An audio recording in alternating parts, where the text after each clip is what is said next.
Human imagination knows no bounds, but often the ability to realise an idea takes generations. Barcelona's most famous landmark, the Sagrada Familia, or Holy Family Cathedral, is a fine example of how an incredible dream can become a fantastic reality. The imaginative and intricate design sprung from the mind of Catalonian architect Antoni Gaudi, a late 19th century modernist. Work on the cathedral began in 1882, and he was to work on the building for the next 40 years, devoting his final 15 years exclusively to the project. Every part of the design of La Sagrada Familia is rich with Christian symbolism, as Gaudi intended the church to be the last great sanctuary of Christendom. Its theme is the biblical account of the Nativity, the birth of Jesus at Christmas, and it's ornamented in a Baroque fashion with motifs of animals and plants. Gaudi's building attracts millions of tourists from around the world.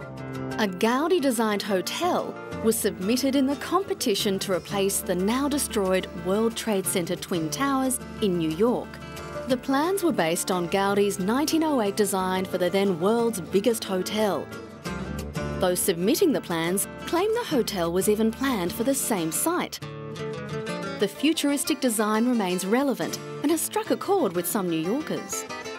It's so beautiful and it looks so modern. Absolutely amazing. I think this city is beautiful and unique as it is, and with that, it would just bring a new spirit. Gaudi died in 1926 with his masterpiece unfinished and was buried in its midst. The design is now being completed based on reconstructed versions of the lost plans. Jordi Bonet's father works side by side with Antoni Gaudi. He is completing his father's work as chief architect of this project.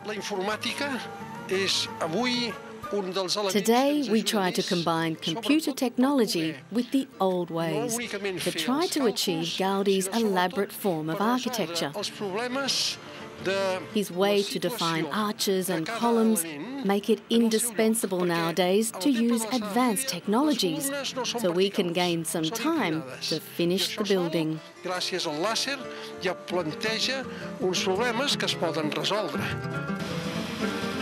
The church's construction began in the days of manual labour and has lasted through to the computer age.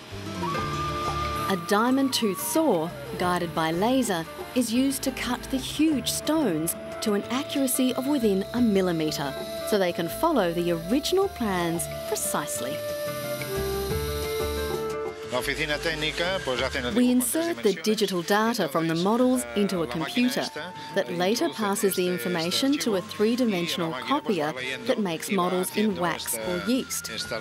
We then hand them to the artists, who assemble them in order to prepare the models for the laser saw.